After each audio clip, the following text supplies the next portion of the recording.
this festival is important and how important it is.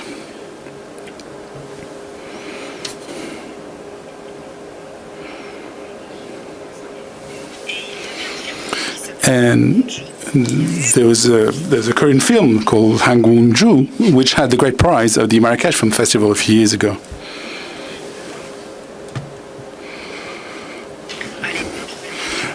At the time, I think Marion Cotillard was in the jury, and the president of the jury was Martin Scorsese.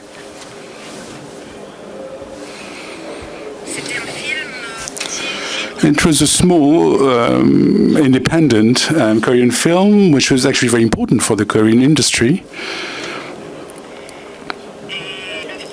And the film was discovered, was celebrated here at the Marrakech Film Festival. And the Korean audience started to realize how important that festival was. And since I've always wanted to come to this festival because it's a festival that's really good at discovering new talents.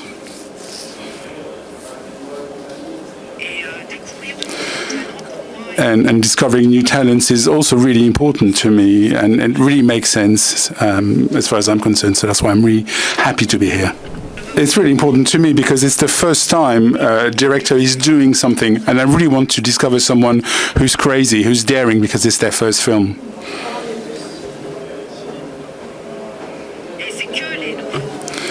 And it's only new, young directors who have the capacity to be daring to do something that's never been done before. Well, thank you for your question. And yeah, I do insist that we're definitely, our job here is not being critics. That's obvious. We're not here, you know, to analyze, and we're just here to feel. And I think that's the most important thing. And personally, I like to go in blind. I like to not know anything anything about the film I'm going to watch, so that I can be fully open, and come with an open heart and, accept everything that's happening in the theater with the crowd, which is incredibly important. The second thing, oh my God, films that shaped us. I mean, do you have 3 days? Or 15, I don't know, that's really hard. I just want to say something that's an anecdote. It doesn't say much about your exactly one film, but I want to say my first experience in the theater was to watch a short film, and I was 5. It was like, a daytime outing with the school. And it was a short called The Red Balloon. It's about a young boy wandering in Paris with his friend, the red balloon. And I had a horrifying experience there. It was my first time in the dark with strangers, and this film is so clearly dark. I mean, at the end, it's poetic the way he dies, but he clearly dies. And my first reaction was really like, I'm never going to set foot in a theater afterwards. But I think that ultimately discomfort is also a very strong experience in a theater, and that's something that also creates a bond between you and the film. So that's the film I would quote, The Red Balloon. In that way, it shaped me. How about you, Hakim? Yeah. Sorry. I grew up in a movie theater. My dad owned the only movie theater in a little town called Belabbes. You have to go. That relates to your question later. But I remember watching Pate Panchali, Satyajit Ray, and there's this ending that's heartbreaking. I had never felt anything, and I grew up watching Hollywood films, Bollywood, French cinema, Egyptian films, but this film just completely blew my mind. And because I thought, wow, here's something with no makeup, no artifice, just people. And this guy, whoever did this, was able to make Apu, who's so far away from me, feel like I was that little boy.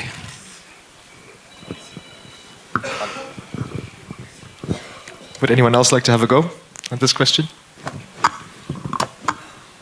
Hi, I just wanted to say that I feel like it is such a special thing that this is a festival for the first and second films. The guy only made 2 movies, so I'm very experienced in making the first and the second film.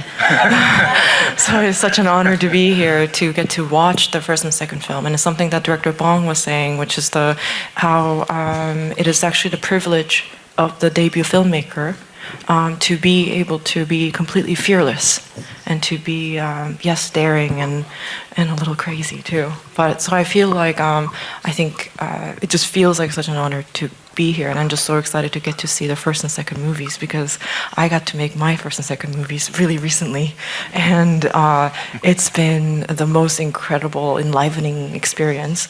And I would say, like, I guess the question about how it's the what's the movie that shaped you, I would say it would be my very first movie, my debut film, Past Lives, because it just made me the filmmaker. And I think that's what's amazing about the debut film.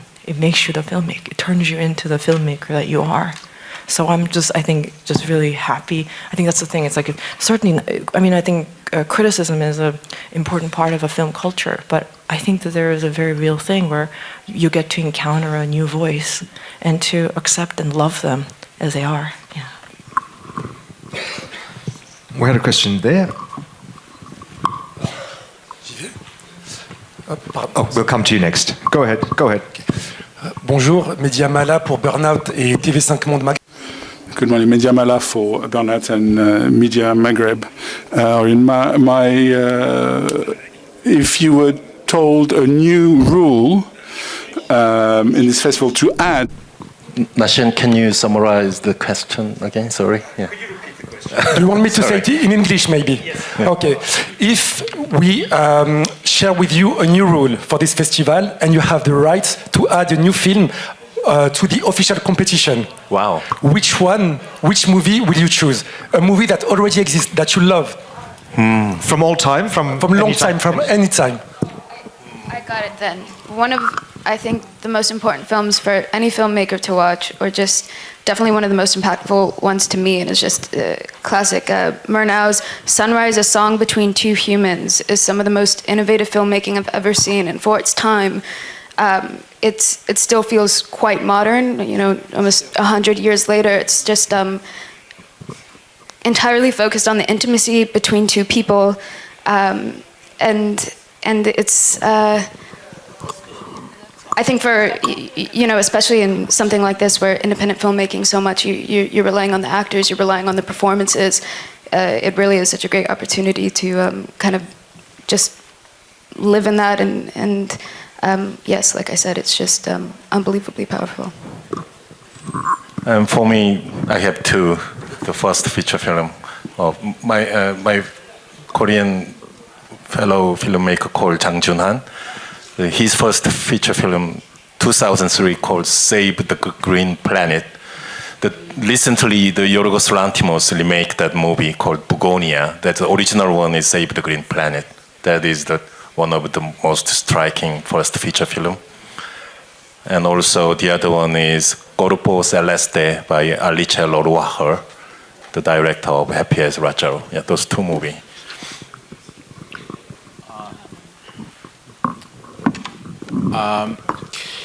To answer the other question as well. I'm sorry, what? She said Jenna and Payman.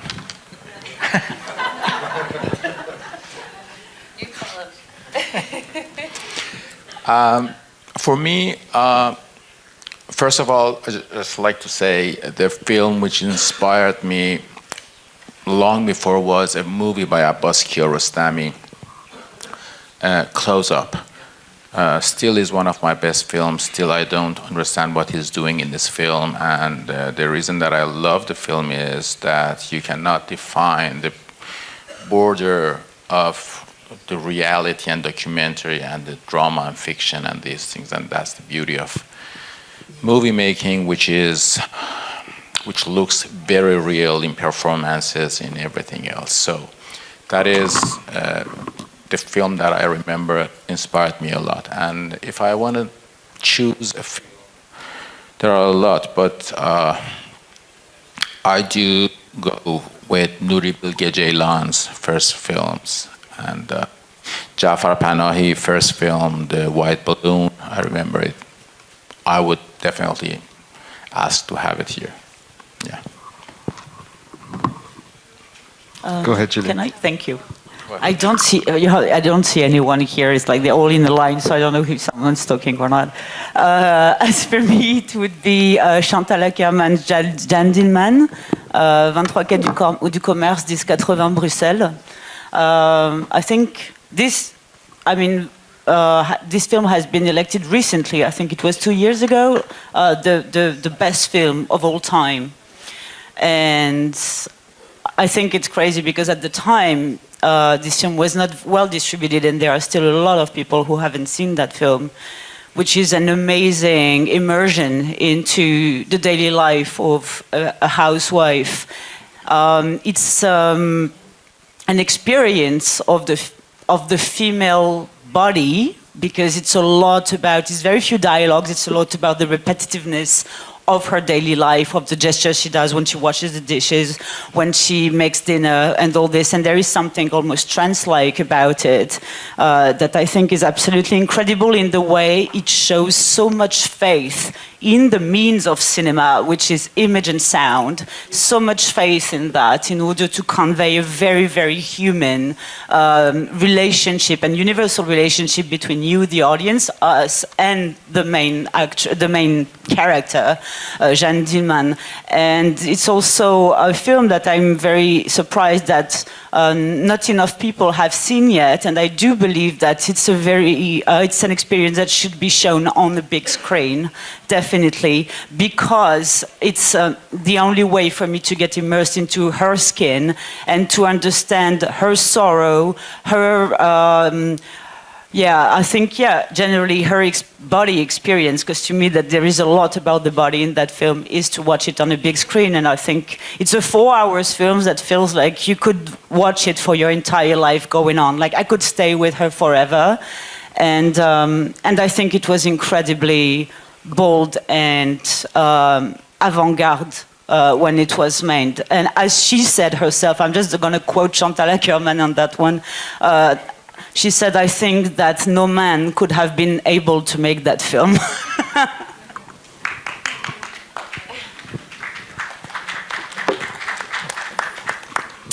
We have a question there. Hi, I'm Kautar Oudreri from AFP. My question goes to Julia Ducournau, Celine Song et Jenna Ortega et Bong Joon. Je suis là. My question is, what do you think about the controversy surrounding AI in the film industry? Thank you.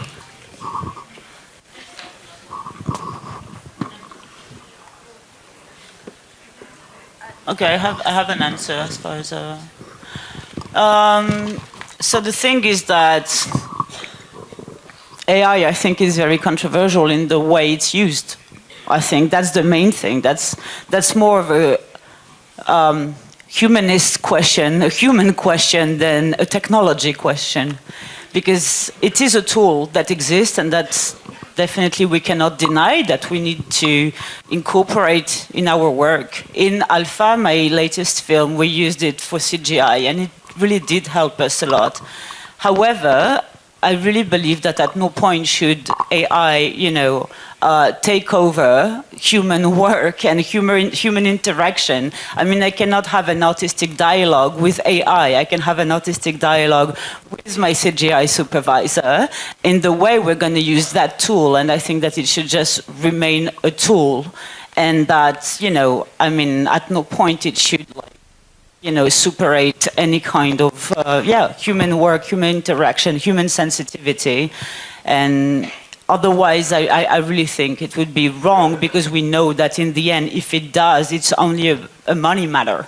It would be just in order to spare money over salaries, and in order to reduce the effective of people working on the film, which to me would be wrong and immoral. So it's a tool that is definitely useful as long as it remains a tool. Yeah, I would.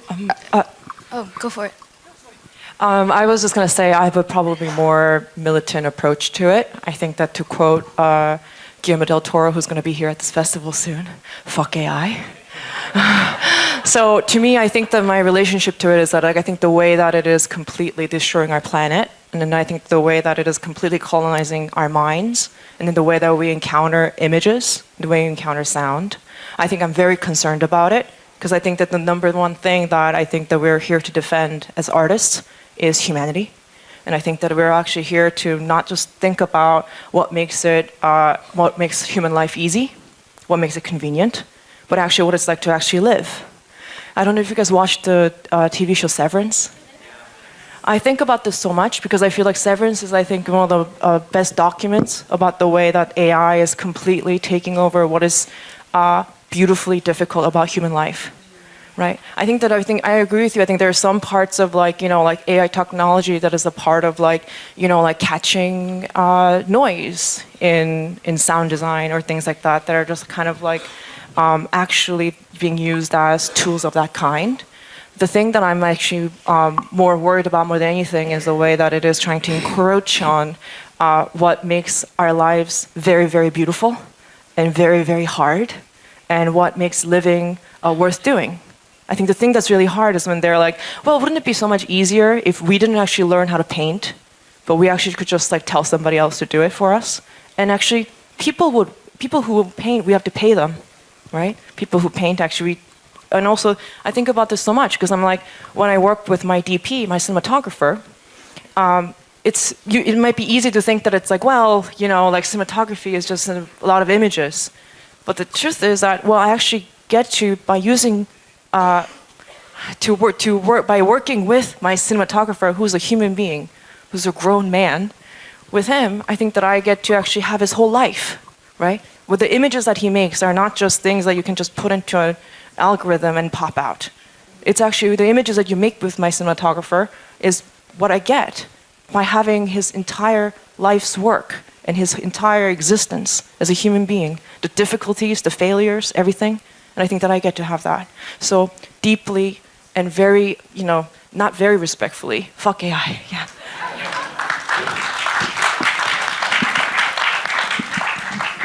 I don't think there's any point in following up in such a poignant answer, but I guess to summarize, because the question was directed to me, I think I have a very similar take to Celine. I think there is weirdly charm in the human condition, and also just like us as humans, we have a tendency to always, when you look back at our history, we just always take things too far, and I think it's very easy to be terrified. I know I am in times like this of deep uncertainty, and it kind of feels like we've opened up Pandora's box in a way. But we were talking about this a little bit yesterday as a group, getting ready to open the festival, about how in these difficult times and confusing times, oftentimes it pushes the artist to speak out more, to do more, for there to be this new awakening and passion and protection, and I want to assume and hope that that is the case, but there's certain things that AI just isn't able to replicate. And yes, there's beautiful in difficulty, and there's beautiful in mistakes, and a computer can't do that. A computer has no soul, and it's nothing that we would ever be able to resonate with or relate to. And I think, I don't want to assume for the audience, but I would hope it gets to a point where it becomes sort of mental junk food, AI, and looking at this screen, and then suddenly we all feel sick and we don't know why, and then that one independent filmmaker in their backyard, maybe comes out with something, and it releases this new excitement again. I think sometimes, as terrible as it is to say, I think sometimes people need to be, or audiences need to be deprived of something in order to appreciate something again. So if we ever get to that point, I have faith in the artistic vision, and there's always something new and creative to inspire, whereas AI just replicates. My official answer is AI is good because it's the very beginning of the human race finally get seriously thinking about what only human can do, kind of. But my personal answer is I'm going to organize some military squad. Their mission is to destroy the AI servers all around the world.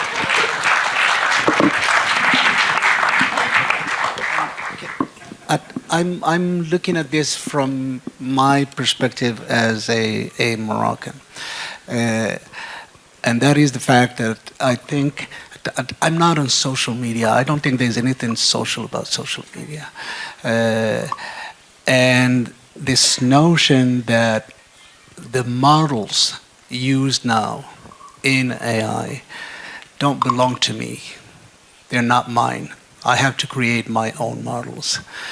And I would, because otherwise it's just a new form of colonialism. Yeah. It's the whitewashing of our heritage. So to me, the fact that I write from right to left, the fact that AI cannot translate from me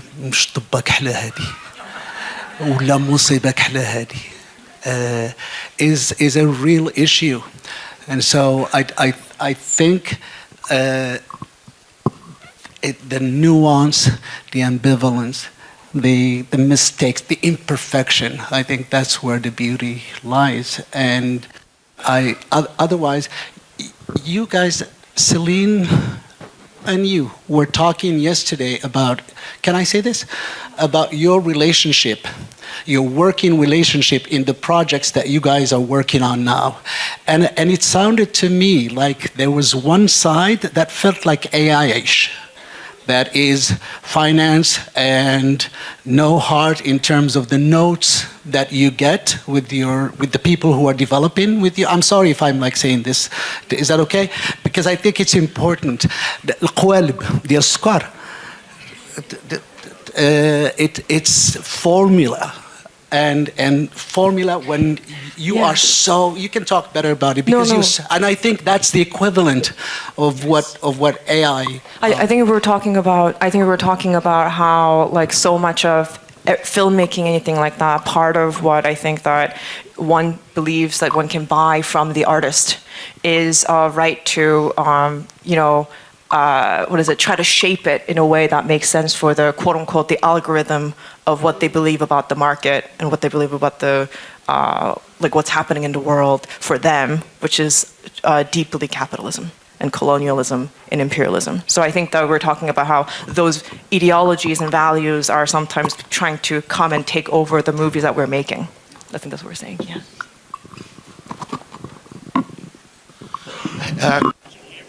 Correio da Manhã, Rodrigo Fonseca. I have two questions. First to Karim Aïnouz. You are part of a generation of artists who blurred completely the frontier between documentary and fiction, reality and fable. What does the words reality and fable, fact and fiction represent to cinema nowadays, and how to judge them in the films you are going to watch? If you allow me a second question to those amazing actors I have here, Jenna and Anya Taylor-Joy, you have an amazing ability to deal with silence when acting. It's always amazing, impressive to see how you cope with the lack of words. How to use silence consciously while acting, and how to judge silence in an actress or an actor work. Thank you very much. Thank you, sir. Thank you for your question. In terms of reality and fiction, I never really think too much in those terms. I'm really looking at what's being told and where it's being told from. So particularly in regards to this festival, I think it's really great, first of all, to be in a festival in the African continent, which I think we should celebrate. And the other thing is how wonderful this selection is in that respect. You know, I think there's both, there's things in between, but I think what's there, which really has touched me, just like getting acquainted with the films, just by their synopsis for that matter, is that there's really intimacy. I think everything that's being presented, at least in this selection, seems like a very intimate story, that it's not really worried about, you know, if it's a documentary, if it's a fiction. I think it's this hybrid space that I think it's also really exciting to find, that I don't think we find very often in other festivals. So I think, for me, I would answer your question, for me it's all about the character more than it's about how it's being told. So it's really exciting to think in those terms and not to kind of put things into a box. In terms of silence, I think rather than thinking how I would judge another actor, because I'd prefer to kind of not do that in general, I think we live in a world where there's a lot of premium placed on how loud you can be. If you can outscream somebody else what your argument is, you're kind of taught to have an opinion more than you're taught to have critical thinking. And so I believe that in silence, even if it is uncomfortable at the beginning, it just teaches you to be a much better listener. And I think in general, not only in art, but where we're at in the world currently, I think we'd all be a lot better off if we listened more than we yelled on top of each other. I think I would second Anya on this, and also just say it's a lot more interesting to allow people to form their own opinions and ideas, and sometimes sort of the restricted, quiet, more contemplative expression is a bit more profound or allows more freedom, but also just naturally more human. You know, it's not like you're having an argument and thinking about how angry you look. So yeah, more than anything, I mean, a majority of the actor's job is listening. So that's all we kind of have to do. And yeah, I wouldn't want to look at somebody and question their silence. I just want to understand where it's coming from. Hi guys, Youssef from Rouge. My question is to you, Jenna. You are the youngest member of this jury, so I'm really interested in knowing what you are expecting or maybe anticipating theme-wise from this competition. And if you allow me, just a small question to Mr. Bong Joon-ho. Watching your movies, I'm obsessed with only one question. What kind of art is hanging on the walls of your home? If you can share that with us. If it's not too personal. Thank you. Yeah, well done. Honestly, I don't want to go into this with any expectations. This is my first time being a jury member, and it's an absolute honor to do it here. I've watched this film festival for as long as I can remember, so to be here and to be alongside artists that I respect and value their work so immensely, I just feel really excited. It's quite literally my job to be locked in theaters with these people back to back for the next 9 days and just discuss what I'm most passionate about and what moves me the most. So I don't want to go in knowing anything. I haven't watched trailers. I want to allow things to, to speak for themselves, and then yes, to be able to debate with people who are interested and have different perceptions. I mean, you've kind of witnessed them already, but it's good and it's healthy and it's necessary. So if anything, I view this entire experience as a great education. Hakim, I have a question for you. As the... Bong, the art. We want to know what's on your wall. 아니 저기 페인팅이 없고 사진이 되게 큰 거 하나 있어요.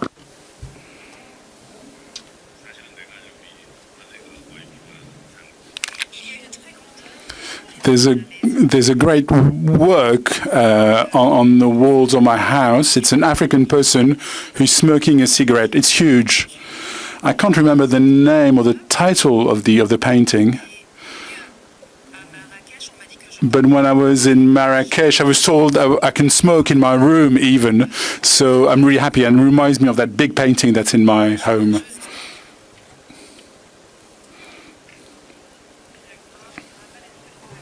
Hollywood. I just wanted to clarify one thing. You said, and then I had a question, Save the Green Planet, you said Begonia was a copy. Were you suggesting it was plagiarism or inspired? I just wanted to clarify because I wasn't quite sure. It's official remake, not copy. Okay. Yeah. Official remake of the movie. Okay. And then my other question is, your films have always been very political, but very intelligently political. And I just wanted to understand, what advice would you give to young filmmakers trying to capture political change, push for political change in their countries?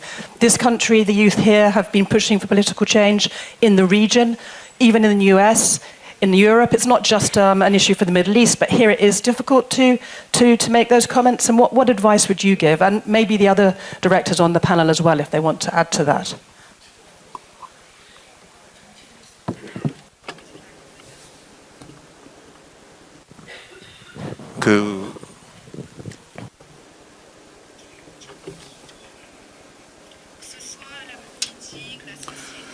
be it politics, society, the fact that a film reflects its environment, its current environment, is great. It's a great quality. But it's not all. There's also the beauty of cinema, which needs to coexist within that critique or within that perception or that presentation of society in current times. But you know, if you want to be political, you don't have to make a film. You can talk, you can write a book. There are things that are maybe a lot more useful or quick or efficient, effective than cinema. And if you want to introduce critical aspects about politics, of course, it needs to be within the film, but it really needs to be an integral part of the film. But there's the art of cinema, there's the beauties, there's the aesthetics of cinema that need to coexist with the beauty of cinema. And it's when the two merge that a great film is born. But I'm going to ask Hakim the last question. As the Moroccan on the jury, what is one aspect of Moroccan culture or cuisine or a site that you're going to insist on sharing with your fellow jurors before the end of the festival? Can we do this? My hometown? I'll tell you why. Because it has.